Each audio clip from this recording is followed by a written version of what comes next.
नमस्कार। लाल किताब की दुनिया में आप सभी लोगों का फिर से बहुत बहुत स्वागत है। आप लोग ये सोचते होंगे मैं वीडियो देने में बहुत देर करता हूँ, मैं इस चीज़ को स्वीकार करता हूँ।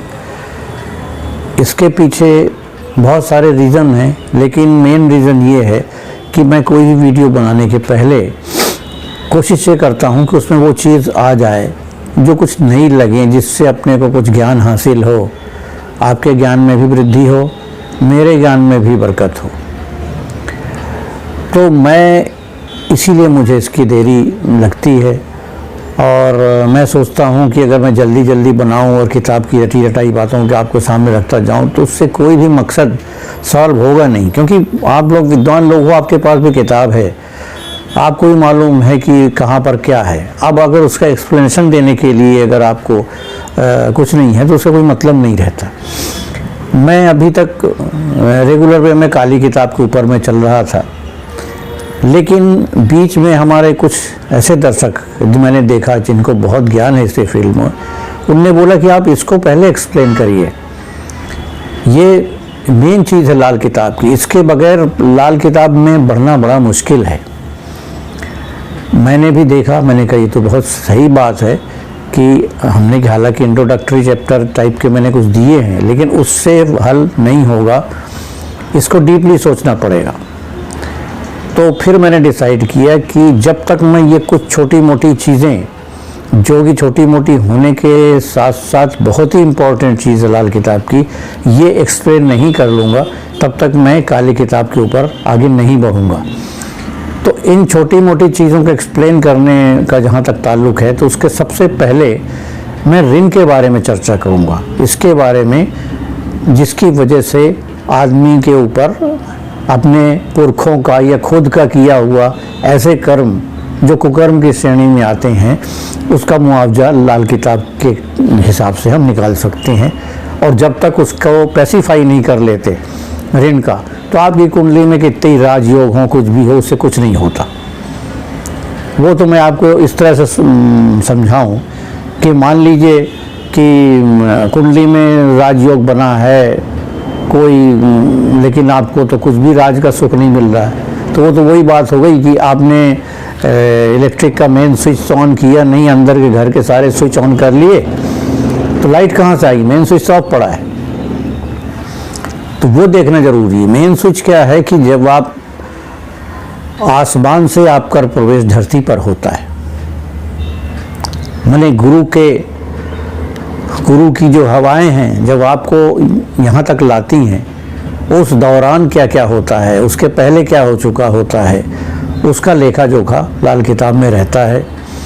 और किस प्रकार उसको पहले या बाद में उसका रिजल्ट मिलता है, वो मैं पिछले वीडियो से बता चुका हूँ कि आदमी जब भी कोई बालक माता की गर्भ में आता है तो 9 महीने का गैप पड़ जाता है, उसको किस तरह से कंपनसेशन करते हैं, ये लाल किताब में दिया गया है, तो उसको मैंने एक्सप्लेन किया है। ऋण के बारे में जहाँ तक ताल्लुक़ है, तो ऋण का मैंने जो हिसाब निकाला है, मैं जो मानता हूँ 9वें घर वाला मानता हूँ। 9वां घर हमारा पिछला जन्म का प्रतीक है और इसका मालिक गुरु है, कारक भी गुरु है, और गुरु ब्रह्मांड में हवा का कारक है, और ये ब्रह्मांड में हवा के साथ ही रूहें इधर उधर आती जाती हैं। जिनके जन्म का समय हो चुका होता है वो माता के गर्भ में प्रवेश करके जन्म लेती हैं। तो टारगेट वही है 9वां घर। लेकिन लाल किताब में और भी ऐसे बताए गए हैं मेथड्स कि जहाँ से हम ये निकाल सकते हैं ऋण, ये कितनी तरह से। हालांकि वैदिक जो ज्योतिष है उसमें एक ही तरह का ऋण लिया गया है, वो पितृदोष या पितृऋण बोलते हैं, लेकिन लाल किताब में कई तरह के ऋण हैं। पितृ ऋण है, मातृ ऋण है, रिश्तेदारी का ऋण है, जालिमाना ऋण है, खुद का ऋण है, ये सब चीज़ें हैं। इसका मतलब क्या हुआ? तो पहला जो दिया गया है कि करे कोई और भरे कोई वाला नारा जो लाल किताब का है, इसका मतलब सिर्फ ये नहीं है कि पुरखों ने जो किया है वही आपको भुगतना पड़ेगा। इसका मतलब ये है कि आपने भी अपने पिछले जन्म में जो कुछ ऐसे कर्म किए हैं वो भी आपके ऊपर आते हैं, उसको भी देखना पड़ता। और जब तक इनका निराकरण नहीं हो जाता तब तक आप ही कुंडली में कैसे भी योग बने हों, कोई भी ग्रह आपको मान लीजिए कष्ट पहुंचा रहा हो, उसका उपाय आप करते रहिए, कुछ नहीं होना। इसीलिए कई दफ़ा ऐसा होता है कि उपाय लोग करते रहते हैं, बहुत सारे उपाय कर लेते हैं, लेकिन कुछ होता नहीं है, क्योंकि इस तरफ ध्यान लोगों का कम जाता है। तो पितृ ऋण, मातृ ऋण, ये जितने तरह की ऋण हैं, इनको देखना पड़ता है। ये अगर आपके उसमें मौजूद हैं तो सबसे पहले यही चाहिए कि आप उसका निराकरण कर लें। तो इसके मेथड भी बताए गए हैं लाल किताब में।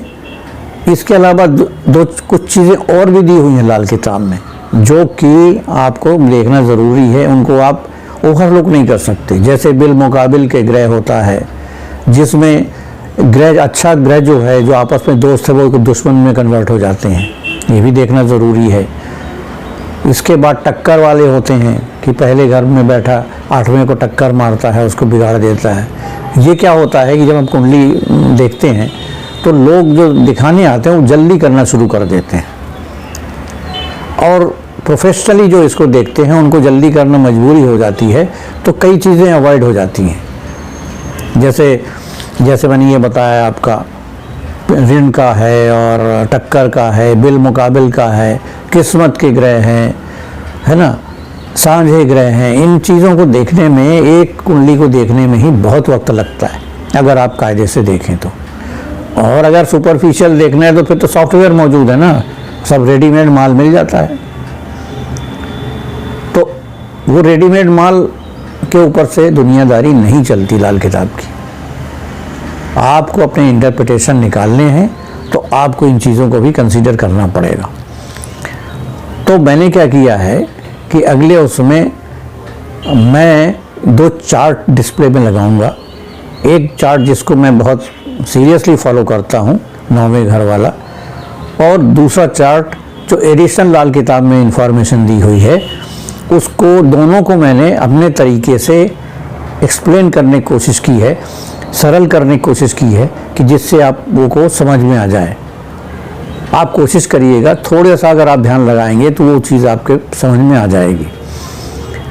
तो 9वें घर में क्यों कंसंट्रेट करते हैं? 9वें घर में जैसे मैंने बताया गुरु का है, गुरु से ही लेते हैं। तो मैंने ये पहला चार्ट जो है उसमें ये है कि अगर 9वें घर में कोई ग्रह बैठा है और उसकी जड़, मतलब उसकी राशि में या जहाँ का वो कारक ग्रह है वहाँ पर उसका दुश्मन बैठ जाए तो क्या होता है, वो दोष लगा देता है। अब सवाल होगा कौन सा दोष लगाएगा?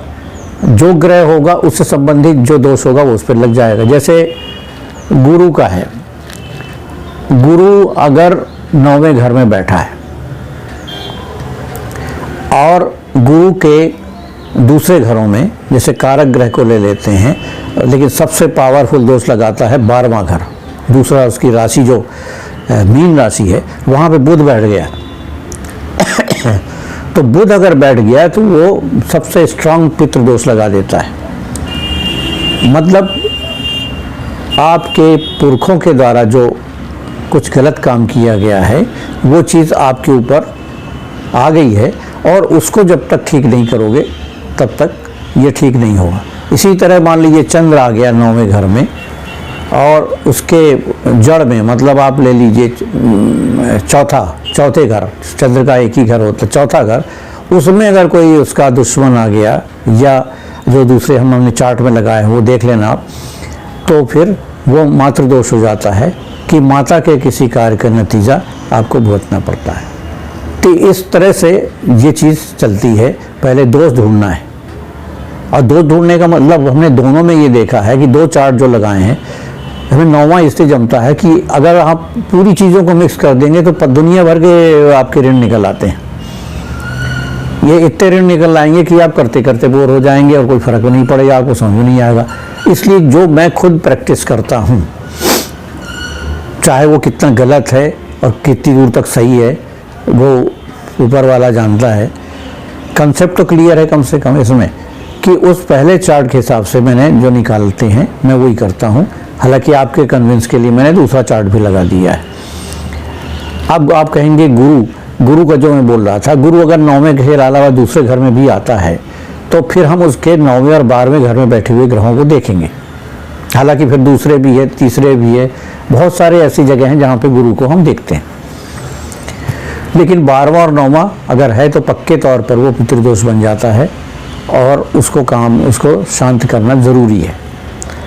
इसके बाद ये आता है कि क्या सभी ऋणों की शांति हो सकती है? ये एक बहुत बड़ा क्वेश्चन है कि हम या हमारे पुरखे कुछ भी करके चले आए हैं तो वो निपटारा उनके उस जन्म के साथ ही पूरा हो गया है, या इस जन्म में जो थोड़ा बचा है उसको हम ये उपाय करके ख़त्म कर लेंगे। यहाँ पे मेरा मत थोड़ा अलग है।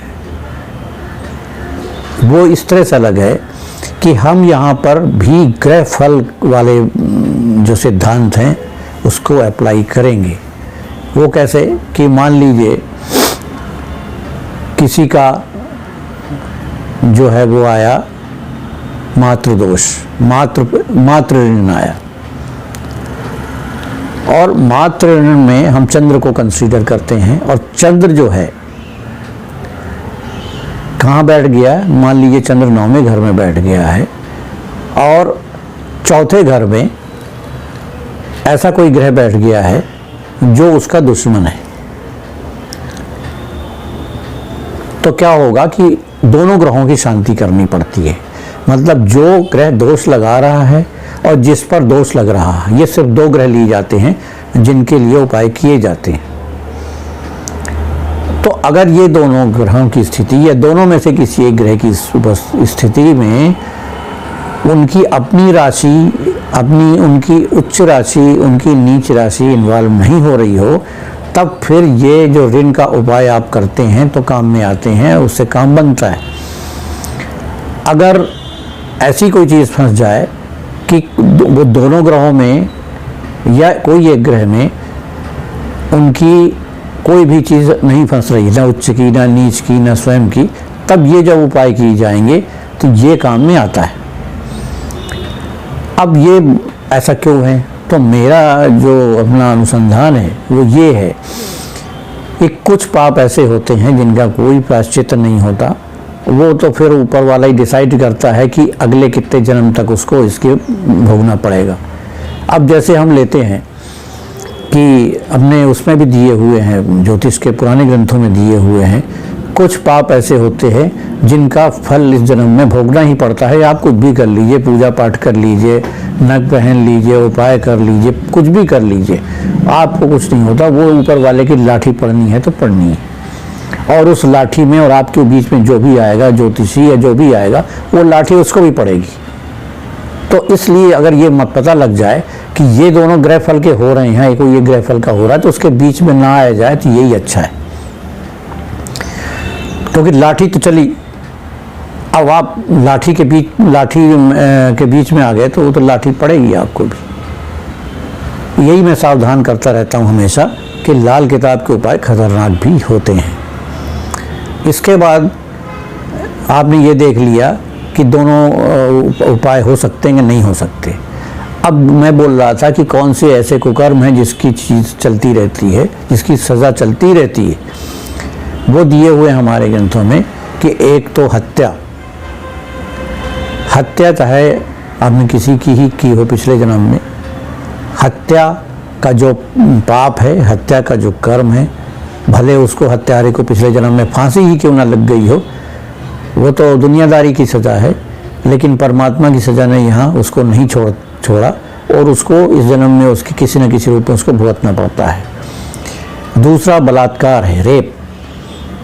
इसकी सज़ा में भी यही है कि ये जघन्य अपराध माना गया है, और इसमें भी अगर किसी व्यक्ति को सज़ा हो गई है, कैपिटल पनिशमेंट तक हो गया है, लेकिन उस परवरदिगार की ओर से उसको माफ़ी नहीं दी जाती, उसको इसकी सज़ा ज़रूर मिलती रहती है। और ये चीज़ जब उसमें रिफ्लेक्ट होते आती है तो उसकी किसी उपाय से कोई फर्क नहीं पड़ता, कुछ नहीं होने वाला उससे। तो वहाँ पे अगर कोई बीच में आ गई इन दोनों चीज़ में, तो वो लाठी, परमात्मा की लाठी उस पर भी पड़ती है।